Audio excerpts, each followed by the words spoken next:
At the beginning of September, some people in Jinhua, China, logged online only to see pictures and video of dogs being slaughtered for the city's upcoming DogMeat festival.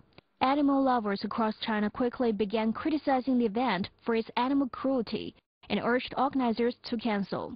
And just days before kickoff, the Jinhua city government stepped in, announcing the annual event would never be held again. It's the will of people that convinced the government to make this decision. According to our preliminary investigation, more than 55% of citizens wanted the festival to be cancelled. The overwhelming call for cancellation is surprising considering the festival attracts large crowds and has been a tradition here for more than 600 years.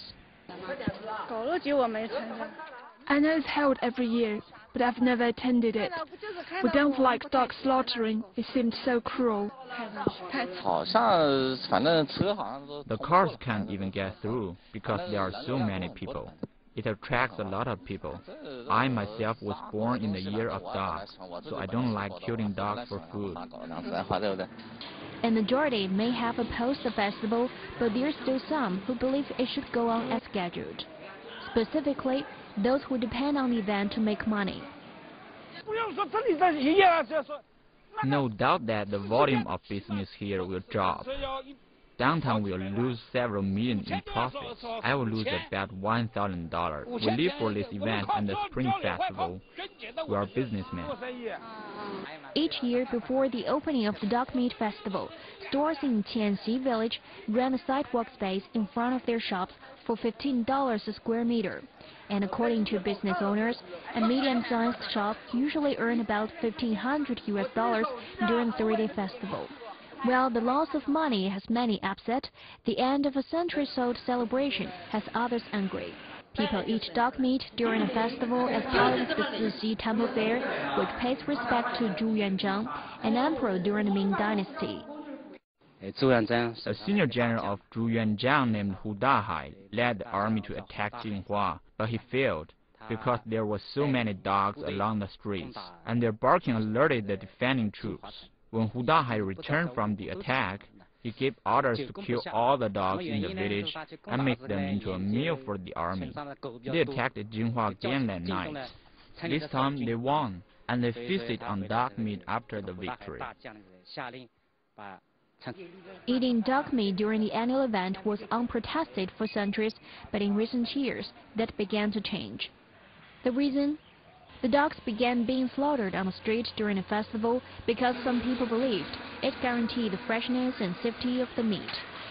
But Zhu Shuilin, the vice chairman of Zhejiang Small Animal Protection Association, said the practice not only increased the possibility of infectious diseases, but was also inhuman.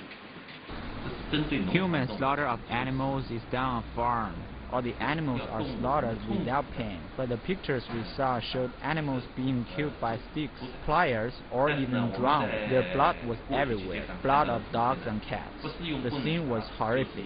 People were shooting the dogs with pliers as other dogs quite nearby. The inhuman slaughter and the unsanitary environment really upset locals. So much so that a festival with hundreds of years of tradition was cancelled because of their concern. But when it comes to animal rights and protection in China, Mr. Zhu says the country has a long way to go. Animal protection is still in its infancy. More people are now volunteering. Many animal protection associations in China regard rescuing dogs and cats as a kind of animal protection. It's a part of it, a major concern, that's for sure. But I think animal protection should be part of public welfare instead of just charity. And that requires us to have a clear purpose. We also need to figure out the root problem, what leads to unprotected animals, and we need to prepare for long-term efforts.